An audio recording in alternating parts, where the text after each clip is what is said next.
Israel apparently didn't gain anything, but it became a nuclear power as payment for this. This is well documented, and in fact, Israel demanded French help in gaining nuclear technology, and it got it directly as a deal for its role in the Suez War. I cannot go on into the detail. If you want, you can ask me. I'll give more detail. But as I said, the Americans put their foot down, and territorially Israel withdrew back. But from 1966, Israel became the closest ally of American imperialism. If you can speak about special relationship, it is not that between the UK and the US, but between Israel and the US. The most important role that Israel has fulfilled, it has fulfilled many important missions, many important tasks, many important aims. It actually carried out in the interest, in the common interest of the United States and Zionist colonization, regionally. But the most important, undoubtedly, was the defeat, and which led to the eventual overthrow of secular Arab nationalism in the 1967 war.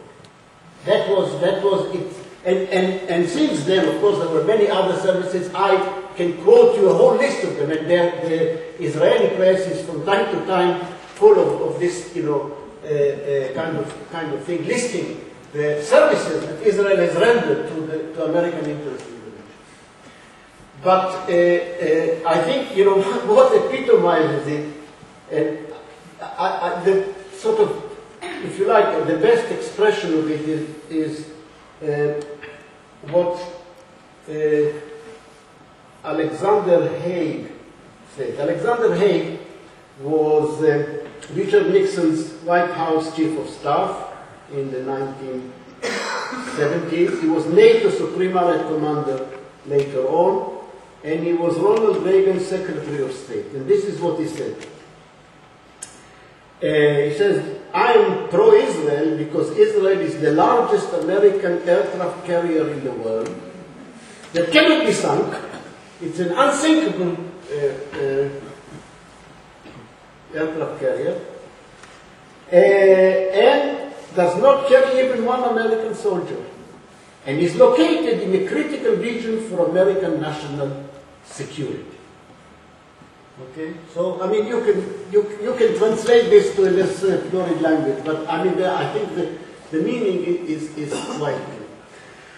Okay, well I need to end and to wind up, and if there are things that I haven't covered, that I'm sure some of them will come out in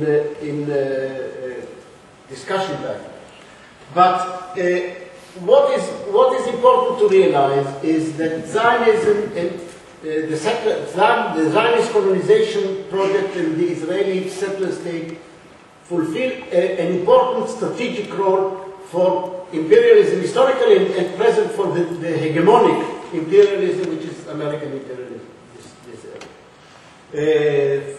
For example, the same scenario that started the Suez War may well, and is the most likely scenario, if the Americans are stupid enough or foolhardy enough to start something against Iran, it may well follow the same scenario. That is to say, Israel starts and the United States then intervene. Cheney actually is trying to implement this. This is on record, documented. So, I mean, this is the kind of problem we are facing. Partly because of Israeli help for American interests, the Arab world now is dominated, for the most part, almost totally, by abject, servile elites, which are, of course, calamity for the raw masses, but satisfy American interests, and collude, as we can see in the siege of Gaza, in my proposal, collude actually in the joint project of imperialism and Zionist colonization. This is a formidable kind of power opposed to any kind of progress in the Middle East. But it also shows, I mean, no balance of power is permanent. And it shows also the kind of thing that is needed for resolving the problem of the area. And I insist, the problem of Palestine, the problem of the Palestinian people, the conflict is inseparable from the larger problems of the whole area. And I think that the only way in which it will one day, and it will surely be resolved, will be in a regional context. I don't think that there is, of course there's a lot to do in the middle. It doesn't mean that we have to wait for a regional revolution to take place. It will. But it means that finally the conflict will be resolved in a regional context. This is the perspective that I've believed in for long, and this is what I think will actually happen.